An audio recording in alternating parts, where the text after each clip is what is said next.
Hi everybody, welcome to Cape Conversations, and I am Melinda Gallant, and I'm standing in front of 187 Main Street in Sandwich, Massachusetts. I'm so happy to be here today because we're going to go inside and see all the great stuff with Jim Coogan and Beth Friend. So come along, let's have a Cape Conversation.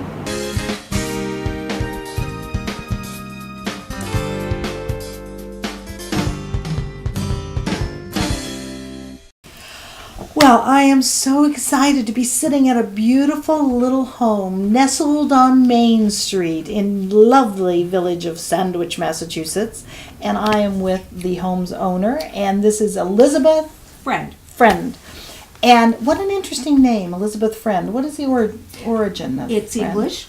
English? It's English, and my father's side of the family came from Virginia and got on a Conestoga wagon, went out to the state of Iowa where my father was born. Oh, no kidding. And then he came east to go to medical school. Wow. And he was a doctor, so Dr. Friend was Dr. perfect. Friend. Dr. Friend was Oh my absolutely gosh! perfect. I have an office on Joy Street, so Oh, I that's know good that too. that's good too. That's good Yeah. too. Yep. So tell me, and I'm going to call you Beth. That's okay, fine. right? Sure. This is a beautiful antique home. Mm-hmm. There's just no doubt about it. But you haven't lived in it forever, right? No, we bought the house in 2005. Uh-huh. We wanted to be closer to our grandchildren who lived in Hanover. Uh-huh. And we drive around and we looked at all kinds of housing developments. Yeah. And they were nice houses, but it was just cookie cutter. Yeah. And we'd always drive down Main Street Sandwich, go, wouldn't it be nice if we could live there? Oh, no, we'll never be able to do that, blah, blah, blah. Well, one Sunday I saw a little tiny picture of this house in Sandwich. Really? And I said to my husband, it's a little more than we want to pay, but, maybe I'll go look at it. Mm-hmm. I drove out because my brother was in a nursing home at that time. I came out, went to the real estate office. There's nobody there except one poor little secretary who was busy typing. And I said, Not a good thing for the, No. the real estate agents. I said to her, I'm interested in the And in house. 2005 wasn't the best of years. No, so. it wasn't. So I said, I'm interested in the house on 187 Main. So she was very nice. This was at Kindle and Grover. Uh-huh. And she brought the book over. And I sat in a corner. There wasn't too much light. And I looked at the pictures and I said to her, excuse me, ma'am, I'm going to buy this house. Of course, I hadn't told him. Right. The husband. Yeah, well, husband So said. she said, I guess I better get the realtor in. Yes. And we had a wonderful realtor, Dean Coe. Oh, Dean. Yes. In fact, Dean's been on our show He's about wonderful. some things that he does with the Kiwanis Club. Oh, he he was is a lovely wonderful. man. So he came in and I said, I want to see this house. Well, he drove in the driveway. I went in the back door, came through the front, went up the stairs and down and out there. And I said, how much of a check do I have to give you to hold this house? Whoa. So I wrote him a check. Just so you know, most people don't do that. I know. They come back 14 times. I know. Most people kick the consult their banisters. husbands too. Yes. So if he'd cashed that check, it would have bounced from here to the Right, moon. right. But anyway, I wrote it. And then I said, I have to get my husband. So I go home, back to Dennis. Mm-hmm. My husband's a writer. He does not like to be disturbed when he's writing. He's Mm-hmm. also more of a planner than I am. He's very careful and meticulous about That's why you're so good together. what he does and what he spends money on. Right. I said, Jim, you need to see this house. Well, instead of saying, I'm writing, don't bother me, please, or we'll do it tomorrow or later or what, he said, okay. And he stood up right away, which is just so uncharacteristic. Uh-huh. Well, I called Dean back.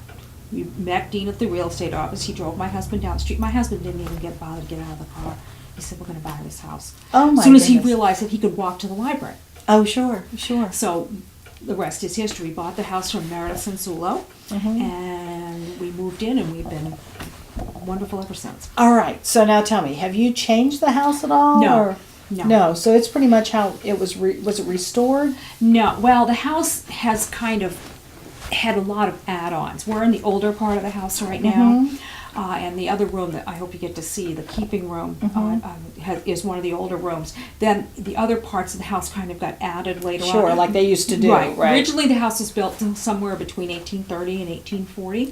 House has no cellar, and it has no attic. Has only a tiny crawl space. Wow. But the layout of the rooms is pretty much as you see it. There are two big fireplaces, this one in this room, and then there's one in the keeping room as well that they used to actually cook food on. No. That's one of your clocks. You have many Yeah. clocks. Oh, I'm a Are clock they nut. are they antique clocks? All of them. The clock in this room is the oldest clock in the house. It's built between probably 1780 Oh, wow. and 1800. It's a wooden. It has wooden workings in Uh-huh. it. Its pendulum is wooden with the Sure. brass attachment. Its workings are wooden. Wonderful. Belonged to my grandfather before he married my grandmother. He married her in 1890. So the clock is very, very old. I have some other clocks. The one on the mantle is a Civil War era clock that actually had an alarm in it. No way. Yeah, and- Really. I don't know where they all are right now. But We'll hear them in there's a moment. about I think. 35 clocks in this house. Some of them are very old, some of them are Oh, that's not. great. But the grandfather is my Oh, pride and that's joy. great. That's great. So now this house was originally, I noticed the door plaque on the outside, Samuel Fessenden. Samuel Fessenden, he was a worker for Deeming Jars. Okay, but that has nothing to do with Fessenden Tavern. They're probably all interrelated somehow. Sure. Somebody relation. It was a very and- common name in I Sandwich see. at the time. If I you look see. at the old plot lines and so forth, you'll see William Fessenden's name on about Everywhere. 50 of them. It's Oh, really? amazing. Okay. And Samuel worked for Deeming Jars at the Boston Sandwich Glass Company. Mhm. He was a glass blower. Uh-huh. And this house and all the other houses were owned by various Fessendens all in this Really? neighborhood, right? And these are the smaller houses. As Yes. you go up Main Street is Yes. where the managers live, yes, right? of course. Yeah, and then of course you go across the tracks. Yes, and that that's where the area is workers in the live. factory area. Yeah, Right. Yeah, So exactly. was Samuel perhaps higher up than He the? was a little higher up because he was a blower. So he was an artist of some sort. but they he was considered him. not particularly. He wasn't like a manager or a supervisor or Right. anything like that. I see. Yeah. I see. And now that you've lived here, I mean, there are ghosts in here or anything? No. You don't have anything like you haven't had any No. bumps in the night? I'll tell you, I happen to believe in all that. However, I said Well, I do too, but don't tell anybody. No, probably- We won't tell a soul. Never I mind. asked Meredith before we bought the house. I said, "Am I going to be cold in this house?" And she said, "No." She said, "This house reaches out and hugs you," and it does. Really? Everybody who comes into this house says, "Oh, what a nice place." That's why the sign over the door, "A nice place to live." Yeah. It's warm. It's an inviting house. It's laid out in a very nice way, flowing from room to room, and it's just no. There's nothing negative about this house. Well, that's good to know Yeah. then. That's Yeah, very no. good to Next know. person who buys it won't have any problems. Well, now, I mean, here you live in this beautiful home, but I know you also do something else. Don't you teach at the Academy for Lifelong I Learning? teach at the Academy for Lifelong Learning at It's at the community Cape Cod college, Community right? College. Yeah. I was on the board of directors. I was president of the academy for 2 years. Wow. Yep. Big And- job. Very big job, and Lots of work. the last year was a little larger than I thought, but it's a wonderful organization for anybody over 50. I teach American folk art, Mm-hmm. and my class is going to be starting a week from today, and I have already 36 people in it, which is a huge Wow. class. And your class is American folk art. American folk art, the development of American folk art. So where do you take them from? Primitive I to? take them from about 1776 Oh, really? The through form, about yeah? 1850. Wow. And we look at portrait paintings such as the Ami Phillips over the door there or over by the window. We look at morning pictures. We look at landscape pictures, fractor, all kinds of folk art media. And the trip culminates with a visit to the Sandwich Glass Company. Uh-huh. And then I give them a historic tour of Sandwich walking down the street, and then they come here for lunch. Oh, how nice. Wow. I think maybe I want to sign up. You should. It's a great Well, I'm class. over 50, that's for sure. I just don't know whether I'll Well, we're find not the time. really. We just No, think we are. in my head I'm not. No, I never got over 16. I'm with you there. Yeah. Well, I feel like we're kind of sitting in a rogues gallery because there are all these pictures Yeah. of portraits of people and Yeah. what have you. Now, about 100 years ago, when I was a picture lady, that's what they used to call us at Heritage, and we used to take things into the school and Mm-hmm. artifacts into the school and talk to the kids about them. The one thing I learned was that in folk art, a lot of times there would be traveling painters, and they would they're called come. itinerants. Right, and they would come and they would paint your family, very flat. It'd be a very flat portrait, and sometimes they'd almost be out of proportion. Well, the reason for that is most of the itinerant folk painters that we think of, such as Ami Phillips and Erastus Salisbury Field, were not artists in the sense that they go to school and learn some technique and then study in an atelier or anything. They were, in the case, some cases, taxidermists. They were house painters. Taxidermist, that's interesting. They were they definitely were house painters. They were handymen. Just happened to pick up a brush and be able to do it. There's a lot of conversation. Did they paint the dresses or things first and then put the heads on later? Probably not, but maybe some of them did. So you can't really wipe that theory out entirely. But they had no formal training such as we think. So the perspective, whether it's aerial perspective, which is colors fading, or linear perspective, isn't going to show up in these paintings. But you do get a wonderful insight into the world that people in the late 1700s and 1800s were living in and what their views on things were. And because they would put hints of that into the paintings? Sure. There's a painting on the wall over there. The little girl has no shoes on, and she's also sitting with a backdrop of very heavy black curtains. It's all likelihood that was painted after the baby passed on. Oh, I see. And sometimes if you see one shoe off and one shoe on, that can indicate the same thing. Is it always true? No. Is it probably true? Yes. But because they left... And you have no way of knowing. You have no way of knowing. And a lot of the itinerants never signed their pictures. So a lot of times you don't know who did it, and you might know that Ami Phillips did this, and it takes years of research to say, well, yes, he also did that too. Wow. By being able to hit clues about the sitter or the whereabouts, or sometimes he'll he used to put on the back of his paintings the Kent Limner. And eventually it was figured out that was Ami Phillips and so forth. So you see also hints into the decorations of the time, the clothing of the time, the floor cloths that were used at the time, the furniture. That's how you can identify the time a picture was painted, perhaps, is by looking at the furniture and seeing, oh, well, this would have been painted around 1800, this is whatever. I see. So you read, I tell my students to not just look at the subject, but look at what the subject is giving you out of the picture. Oh my gosh. Well, and I'll never look at them the same, that's for sure. Now, did you said you didn't really change anything in the home, you just kind of moved in and it was perfect the way it was. Yeah. Had the couple before or the family before, had they restored it or? No, I think the house is pretty much... Just the way it's always been? Well, I think obviously it's been modernized. We have indoor toilets. Yeah, really? In Sandwich, no less. And hot and cold running water, but basically this, and somebody added skylights also, one in the upstairs and one downstairs here. Yeah. So there have been those kinds of improvements, but as far as any big structural things, no, the house has just kind of stood here and people added what they thought they needed to have, but no real big changes in the house at all. Excellent. Well, it is truly a beautiful, beautiful home. And you know what's amazing is so many people walk by here, I bet, drive by here and go, I wonder what's inside. Well, you know, a lot of them get to see it. In the summer, if I'm out in my yard, I'll have tourists coming by or whatever, and they'll be admiring and taking it. I'll say, you want a tour? And I bring them all through in and bring them into the house. Yep. Once a year, we have an enormous yard sale. And anybody who wants a house tour? I've been by here when you had your that's a good one, huh? Yeah. And I bring people in then. Sometimes the embarrassment of my husband who might be in the shower and I haven't checked with him first. But that's okay. They come through, and then I do the historic tour at Christmas time too. Oh, nice. And I take people upstairs. I take them because I want them to feel that this is a house that's lived in. These are antiques, but we use them.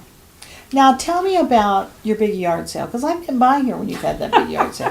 Where do you get all the stuff? You don't have a basement, so it's not coming out of there. Well, if you see something you like, it could well turn up in a yard sale. Okay, because I'm very fickle.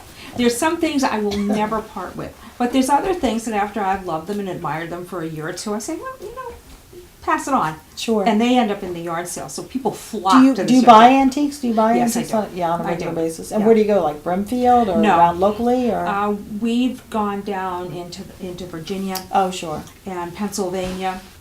I bought a lot of things through Duncan Gray at the Sandwich Auction Company. Oh, sure. And I buy very carefully and very stringently because I don't care about its condition so much. although that's a big thing if you're doing antiques for profit, obviously. Sure. I like it, and I want it, and it'll Right. where I want it, and that's why I buy it. So I have a lot of pieces that are really just shelf sitters. They don't have Sure. a lot of value. And then again, there are some things in the house that do have quite a lot of value. Excellent. Well, now, you share this house with your husband, Yes, right? I do. I do. Would you like to meet him? I would like to He's a meet writer. him. All righty, we'll meet him in just a minute. Okay. Excellent. Okay, well, we just heard all the clocks go off at the same time, so we had our little break. And I am now sitting here with Jim, Elizabeth's husband, Beth's husband. So nice to meet you, sir. Thank you very much, and it's nice to invite you into our house. You know, Oh, Beth has already Gorgeous. given you a good introduction to just how warm and comfortable it is. Right. Now, were you a history buff when... Always. you know? I'm a retired history teacher. I taught Oh, 30 really? years of high school history, Uh-huh. and history has always been my main interest. Yeah. And do you talk when you bring in your guests, do you tell them the history of the house? And Well, you know, do you make stories up?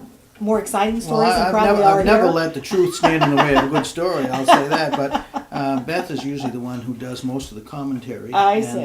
I see. You know, I stay in the background when Yeah. people are coming through the house. Yeah. Now, do you? I know you work for the Cape Cod Times and write for them. I have a column for the Cape Cod Times a couple times a month. And what's it called? Does it have a name or? Well, is it just no, you? I don't have a special byline of any kind, Mm-hmm. but you know, the editor Bill Mills, who's also a Sandwich resident, he's Yeah. been very, very lenient in terms of whatever I want to write. I mean, he's never said write this or don't write that. So, you told me that Bill Mills is your editor, right? Yeah, he's essentially my boss. He's the gatekeeper. He's the fellow that keeps me from getting into trouble, and a good friend. Yeah. As I say, I've been doing this for I think 13 years now, and Wonderful. I value my relationship with him very much, and it's just a nice sideline. I'm a book writer as well, so Oh, really? I do like to write, and Right. there isn't a day goes by that I'm not banging out something. And what do you write? History books? Yes, Or you know, books- I write books about biographies? Cape Cod. Really? Oh, my goodness. I think I've written 9 in the last 11 years. And- Really? Give me your latest title.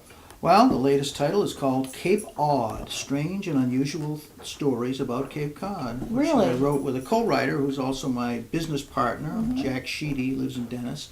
He and I have done 4 books together. Wonderful. I've done one on my own, and also I've done some children's books, which are, you know, extra fun. Now tell me one odd and unusual story that's not too long. Well, let's see. There's got to be one out there you can think of. Well, you know, an odd and unusual story is it's anecdotal in the sense that, you know, it's folklore. Yeah. It has to do with Mad Jack Percival of West Barnstable, the captain of the USS Constitution. Uh-huh. And the story is that, you know, he always felt he was going to die at sea, and so he brought a coffin on board the Constitution when he sailed it around the world. And he said, if I die, put me in this and bring me back to West Barnstable. Well, he didn't die, and when he came back, Darn. that coffin became, it was an iron coffin, it became a watering trough for his cattle. His Is that cows right? In his West Wow. Barnstable farm. Now, he wasn't the one that lived in where the Barnstable house used to be, and that they see the woman standing in the window. No, he was more close to the Scorton River area, I almost see. East Sandwich, West Barnstable. Oh, That's I where the see. Percivals come from. But, you know, that's Yeah. a type of Yeah. fun story, you know, Yeah. that you come up with. Oh, that's great. Well, I guess for him it was a good thing he didn't die. Well, you know, he had gout a lot, and having had that myself, you Yes, know, sometimes no you feel fun. like you want to. You know. Now, you do other things here for the community of Sandwich, don't Well, you? just recently, I decided that, you know, I should, you know, play more of a role in town affairs. I did in Dennis. I was on a number of boards there, and I volunteered and was selected for the Charter Review Committee, which Wonderful. we have a 5-year, I guess, a state mandate every 5 years that the charter of every town must be reviewed by a committee and goes through a process, about a 6-month process to. And if somebody just landed here from another planet and didn't know why we do that, can you explain that? Well, first of all, the charter is essentially the constitution of the town. It defines the roles of all boards and all personnel as to how they interact in the governing of the town. Yeah? And Sandwich adopted its charter, which isn't mandatory. Not every town has to have a charter, but Sandwich felt it should about 10 years ago. They wrote it, and it was reviewed 5 years ago in 2006, I guess, 2006 and 7. And now we're on our second review. And essentially, we'll look at each section as relates to the selectmen, the town manager, and various boards, and see if the plan of government fits the circumstances we're in now. Well, not to sound like a heretic, because I think sometimes people think that here. Do you think we'll ever go to a representative form of government? Well, it's a good question, and it has come up. It came up 5 years ago with the... Beautiful clock again. That's the old one, too. It's beautiful. It came up 5 years ago, and there was an effort to have the town look at it. A couple of towns on the Cape, I think Barnstable and Falmouth, have representative systems. You never know. I mean, as populations grow, you wonder just how efficient the old open town meeting can be. But Well, I think, I think in our heart of hearts, we love the idea of Right. free speech, and you stand up and you say, I've lived in this town. There used to be a woman who'd lived here, all of her life, and at that point she was 85 or something. And she would stand up there and say the same thing every time we had a meeting, whatever. And I think there are others that have now taken her place. But when you think only maybe 400 people show up, is that really representative of the community? it's always a problem with democracy, and it's a problem with voting. I mean, the records in all voting here Well, that's are true. dismal, and Right, getting right. people out is a very difficult thing. Essentially, though, people should realize that this is their shot at controlling the base level of their governance. Sure. And if they don't go, they have no one to complain to except themselves. Right. No, Because that's true. you have that opportunity, and that's really what town meetings are. Well, and I say that to people when they complain about, the federal government, you don't like who's in office. Well, if you didn't vote, then shame on you. You have to be Nothing involved, say. and Yeah. that's it's always been a problem. Yeah, yeah. But I think being part of the service to the town, as any citizen, you like to feel that You're doing you do something. your part. Yeah. Now tell me, as a history buff, you live now in the oldest town on Cape Cod. What do you think about Sandwich as when you look back into the history, and you find it I find it kind of fascinating, but Well, that's because I come from Ohio, and everything in Ohio was from 1840 on, so anything before 1840, is rare there. Well, I love Sandwich very much. I grew up in Brewster, and I moved the great distance of 6 miles to Dennis, which was a totally different culture. Right. But you're not a Cape Codder. We've already No, established that. I've only my parents came here or brought me here when I was 4, so I don't know any other place really, but I don't have that pedigree. But I love it here because the sense of the village is very much like where I grew up. As I grew up 2 houses from the Brewster Ladies Library. Right. There was a little market I could walk to. There was a place you could get a cup of coffee by walking. And where we are now does the same thing for us, Sure. particularly as Beth mentioned, the library. I mean, Sure. I think it's a wonderful library, and the fact that I can walk to it is Sure. just a great plus. And having it it really is the base of the community, don't you think? It's kind of the heart of the It community. really is, and as Beth mentioned, we looked at houses to move up this way to be close to the grandchildren, but we would have been moving from one subdivision to another had we Right. not found this house, and this is why I think this house and the neighborhood is very special. Oh, it certainly is. It certainly is. And you've got Father John Thomas right up the street. Yeah, He'd be on the and- straight and narrow. Well, he's a columnist too, and so he and I have compared notes in the post office, and Yes, he is. we're on the same side of the political spectrum, so we Well, get along that's well. true. That's good. That's good. Now, tell me about the homes around you.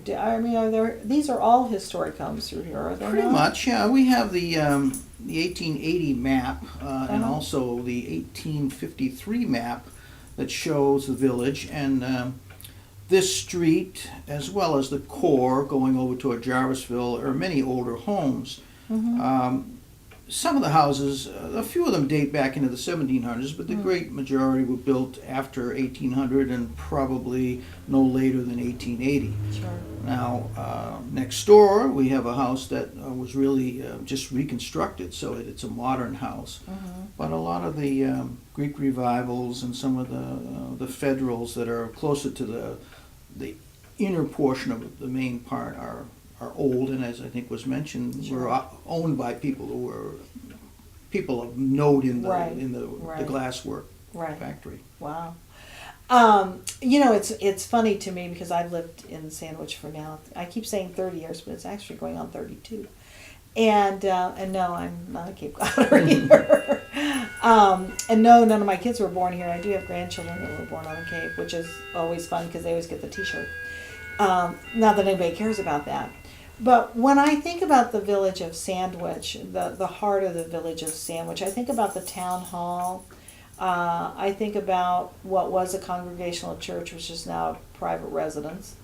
I think about the library, and although contemporary in, well, probably early 1900s in architecture? The library, the front of the library? Yeah, it's 1911. Yeah. I think the date's on it, isn't it? Yeah. Yeah. But I think about, and you can't, it's so hard to find those kinds of things that date back so far anywhere else in the country. I know you can go to Virginia. I think obviously along the East Coast there are these places, but not quite put together like this. A seaside community that looks typical New England, rural New England. Well, it really is a quintessential New England village with the center and the Dexter Mill, and that section draws people from all over because Sure. it does bring them back to a sense of what was in earlier times, I think. Yeah, it's just always kind of amazing to me. We drove through there during the snowstorm. We had a snowstorm recently, and as we all know, and we drove through there, and between the trees, the pond, the Hoxie House, the grist mill, the town hall, it was like a postcard you couldn't find anywhere else. You really can't, I don't think. Anywhere Yeah, else there in the really is a country. Currier and Ives sort of That's a good expression, atmosphere yes. to Yeah. this village, and you don't find that in too many other places, even on Cape Cod. I mean, there are some very nice little village centers, but this one is probably number one. I think you're right. And the other thing too is going back to your writing. Now you need to write a book about all the ghost stories that have happened here in Sandwich. There's a million of them. You know, there are books about ghosts, and there is a Sandwich resident, Mark Jasper, who's written Haunted Cape Cod. And, Well, I know that, but so- he talked a little bit about some of the yeah, ghosts here, right? there's only so many ghosts that go around. You know. Well, that's true.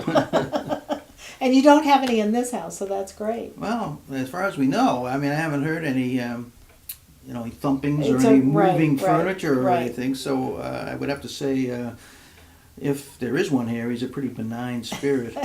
Well, we got to see your golden retriever, right? Yeah, she Elsa? makes a lot of Yes, noise, I was going to yeah. say maybe she's the thumper. Yeah, she is a very active pup, that's for Yeah, sure. yeah. She looks young. How old is she? She's about 16 months now, Wow. a year and a half. She's going to be a big girl. Yeah, she's a wonderful part of our lives, that's Oh, for that's- sure. We oh, love that- dogs. oh, that's We've always great. had dogs. And Yeah, that's nice. Yeah. Excellent, excellent. Well, so nice to talk to you, and thank you so much for allowing us to come in and look at this beautiful, beautiful home, and the fireplaces and the furnishings are just exquisite, just Well, lovely. As Beth said, everyone's welcome here, and the house does kind of reach out to welcome you. And invariably, I'm mowing the lawn, and she's doing something in the garden, and the next thing I know, there are people that are coming through the house, and we've met some wonderful people. You Yeah. know, there was a French couple that was here. And Beth has a bit of French, and they were admiring the house, and Beth invited them in. She realized right away that they spoke French, and so she began speaking French. Come into our house, and they had a great time. So we like that. Oh, that's wonderful, wonderful. Well, thank you again. It's been lovely. Thank you so much. Thank you for joining me today on Cape Conversation. Weren't Jim and Beth terrific? What a great couple, and what a fabulous home they live in. An antique home that they just felt like it wrapped their arms around them and said, come on, you got to buy me. You got to live here on Main Street in Sandwich. You drive by, you're going to know that wonderful Beth and wonderful Jim live here on Main Street in Sandwich Village, and what an adorable house it is in the inside. And by the way, I think I've got the keys to the manor.